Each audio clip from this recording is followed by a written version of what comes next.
Hi friends, అందరికీ నమస్కారం. Welcome back to me Nagalakshmi ఇంటి వంట. ఈరోజు వీడియోలో కాకరకాయ వెల్లుల్లి కారం ఎలా తయారు చేసుకోవాలో చూద్దాము. వేడి అన్నంలో వేసుకొని తింటే చాలా రుచిగా ఉంటుందండి. మరి ఈ కర్రీని ఒక 5 రోజుల వరకు స్టోర్ చేసుకోవచ్చు. మరి ఈ వెల్లుల్లి కారం ఎలా తయారు చేసుకోవాలో చూద్దాము. ముందుగా స్టవ్ మీద ఒక కళాయి పెట్టుకొని అందులో ఒక గుప్పుడు వేరుశనగ గుళ్ళను వేయించుకోవాలి. మంటను లోలో పెట్టి ఈ పల్లీలను వేయించుకోవాలి. చూడండి, పల్లీలు ఈ విధంగా బాగా వేగిన తర్వాత ఒక ప్లేట్లోకి తీసేసుకోవాలి. ఈ పల్లీలు వేయించుకున్న కళాయిలోనే ఒక 4 టేబుల్ స్పూన్ ఆయిల్ వేసుకోవాలి. కాకరకాయ ముక్కలను వేయించుకోవాలి కాబట్టి ఆయిల్ కొంచెం ఎక్కువే పడుతుందండి. ఒక 4 టేబుల్ స్పూన్ ఆయిల్ వేసుకున్న తర్వాత ఒక 3 కాకరకాయలు తీసుకొని పైన బుడుపులు ఉంటుంది కదండి, అవి పేలర్తో బాగా పీల్ చేసేసుకొని లోపల గింజలు తీసేసి ఇలా రౌండ్ షేప్లో కోసుకోవాలి. ఇలా కోసుకున్న కాకరకాయ ముక్కలను ఆయిల్లో వేసి బాగా వేయించుకోవాలి. మంటని మీడియం టు స్లిమ్లో అడ్జస్ట్ చేసుకుంటూ ఈ కాకరకాయలను వేయించుకోవాలి.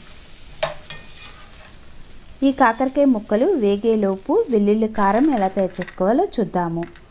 మనం ముందుగా పల్లీల్ని వేయించుకున్నాం కదా, వాటిని పొట్టు తీసేసి శుభ్రంగా చేసుకొని తడి లేకుండా పొడిగా ఉన్న మిక్సీ జార్లో వేసుకోవాలి. వెల్లుల్లి కారం కాబట్టి వెల్లుల్లిపాయలు ఎక్కువే పడతాయండి. ఒక 10 రెబ్బలు వెల్లుల్లిపాయలు వేసుకున్న తర్వాత అందులోనే రుచికి తగినంత ఉప్పు వేసుకోవాలి. అలాగే కొంచెం జీలకర్ర వేసుకోవాలి. అందులోనే ఒక 2 టేబుల్ స్పూన్ కారం వేసుకోవాలి. పచ్చికారం ఉంటే పచ్చికారం వేసుకోండి, లేకపోతే ఎండుమిర్చిని వేయించుకొని వేసుకోవచ్చు. ఇలా మెత్తగా పౌడర్లా చేసుకున్న తర్వాత పక్కన పెట్టుకోవాలి. చూడండి, ఇక్కడ వీడియోలో చూపిస్తున్న విధంగా కాకరకాయ ముక్కలను కలర్ చేంజ్ అయ్యేంత వరకు బాగా వేయించుకోవాలి. ఇలా కాకరకాయ ముక్కలను బాగా వేయించుకుంటే అస్సలు చేదు ఉండదండి. చిన్నపిల్లలైనా చాలా ఇష్టంగా తింటారు. ఇలా కాకరకాయ ముక్కలను ఒక పక్కకి నెట్టి పక్కన ఆయిల్ ఉంది కదండి, ఆ ఆయిల్లో కొంచెం మినపగుళ్ళు వేసుకొని కొన్ని ఆవాలు వేసుకొని ఒక 2 రెబ్బల కరివేపాకు కూడా వేసుకొని వేయించుకోవాలి. ఇలా వేయించుకున్న తర్వాత మనం ముందుగా మిక్సీ వేసుకున్న వెల్లుల్లి కారం ఉంది కదా, ఆ వెల్లుల్లి కారాన్ని కూడా వేసుకోవాలి. వెల్లుల్లి కారం వేసుకున్న తర్వాత జస్ట్ ఆ ముక్కలకు పట్టే విధంగా బాగా కలుపుకొని స్టవ్ ఆఫ్ చేసుకోవాలి. వెల్లుల్లి కారం వేసిన తర్వాత ఎక్కువసేపు ఉండకూడదండి. జస్ట్ ఆ ముక్కలకు బాగా పట్టించిన తర్వాత స్టవ్ ఆఫ్ చేసుకోవాలి.